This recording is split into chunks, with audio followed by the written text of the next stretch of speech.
What is happening here? Thank you for that.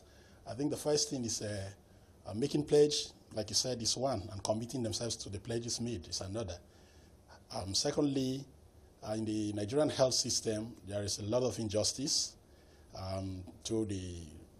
within the givers of the health services, and that has actually caused a lot of problem. Another big problem in the health system in Nigeria is corruption, which we have stood out to fight every now and then, and unfair management, where the international best practice is not applied when it comes to managing our hospitals. Even though everybody begins to cry, oh, privatization is the solution, oh, PPP is the solution. But in the case of Nigeria, one major thing that those in the private sector and the planners of the private induced health system delivery have failed to recognize, especially in Nigeria, is that what they try to import into Nigeria is not workable. Not workable because the purchasing power, the ability to buy into a private health system which is so expensive, it's not possible. So that once that item of affordability is removed from any health package, then you can bet that that system cannot work. Okay, so let's go. Except they will. All right, let's go to the reason why you're on this 3-day warning strike. What has been the reason so far, and what is the feedback you're getting from the government? The reason why we are on strike, we went on to this protest action, is that the Federal Ministry of Health has always been violating agreements, and then they've always been displaying a high level of injustice, where when it comes to other health professionals and staff, it will present to Mr. President that the ministry, the government does not have the ability to pay. But we have recently found that all that is not true, because the federal government, the president, whom they say has said he has no money, to little money that we're asking for to implement, has been approving and releasing monies bigger than what we have asked to other sectors within the public system. And whereas they said the health system is essential, they have always failed to treat our matters as essential matters.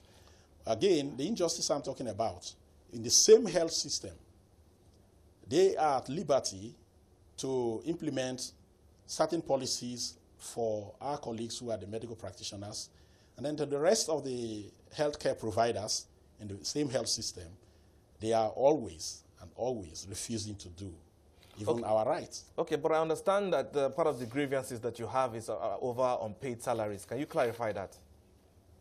Yeah, it's over unpaid salary for April and May, which the government, the Federal Ministry of Health, illegally, unjustly withheld from our members. After the court, we heeded to the court order, which said we should suspend our strike, 6 weeks old strike order, strike action. And the court gave order also that no party should do anything that will jeopardize the negotiation process or the settlement process or the peace at the place of work. But just soon as we started the negotiations, that order was given on 30th of May 2018. And then we started the ADR process on the 4th. And on the 5th, the Federal Ministry of Health issued a circular to implement no work, no pay. And then we begin to ask, we are protesting to tell Nigerians to reason that the questions we are asking that the ministry should answer are this: is no work, no pay as a law meant for only Federal Ministry of Health? If it is, as they claim, that health is essential services, then have they been treating our matters as essential issues? 2, if it is not, because why we are asking this, there are other federal institutions that have gone on strike same after us, 3 months, and they still get their pay. So you think the health sector has been singled out in this decision by the government? Yeah, of course, health sector is being singled out. The Federal Ministry of Health is now becoming the czar of no work, no pay. And again, there is still injustice even within the health system. That is our grievances now. When the medical doctors embark on strike, the no work, no pay is not implemented against them, apart from the wider Nigerian system, situation. But when GSU members embark on strike, they implement, even this time now, even when the court has said nobody should do anything to provoke the peace that now exists after we suspended the action.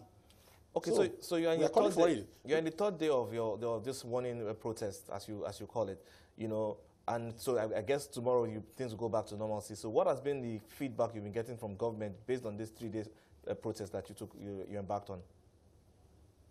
Well, majorly, whereas it was to draw government attention to the real issues, especially the president who has been misled for a long time, we were also using this protest to enlighten Nigerians, because we will be going into a full-blown action and many other industrial steps that we will be taking hereafter. So we want Nigerians to be on the same page with us, that there is huge injustice. Just in November, doctors were on strike in Lut, and till January they suspended 6 weeks. And they were paid. It's under the same Ministry of Health.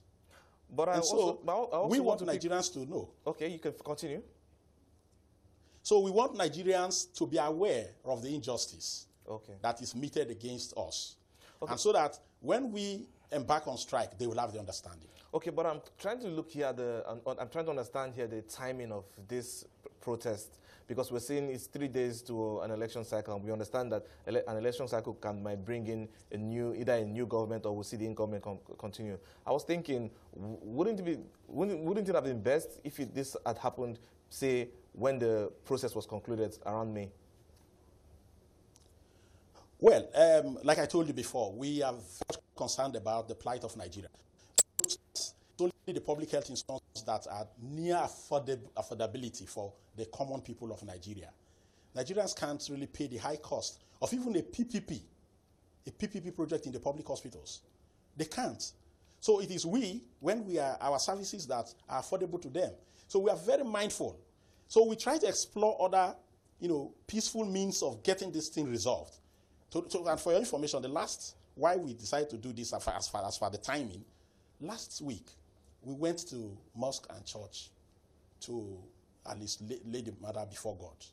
And very fortunately, the church we choose to go, coincidentally, the Minister of Health was there to worship.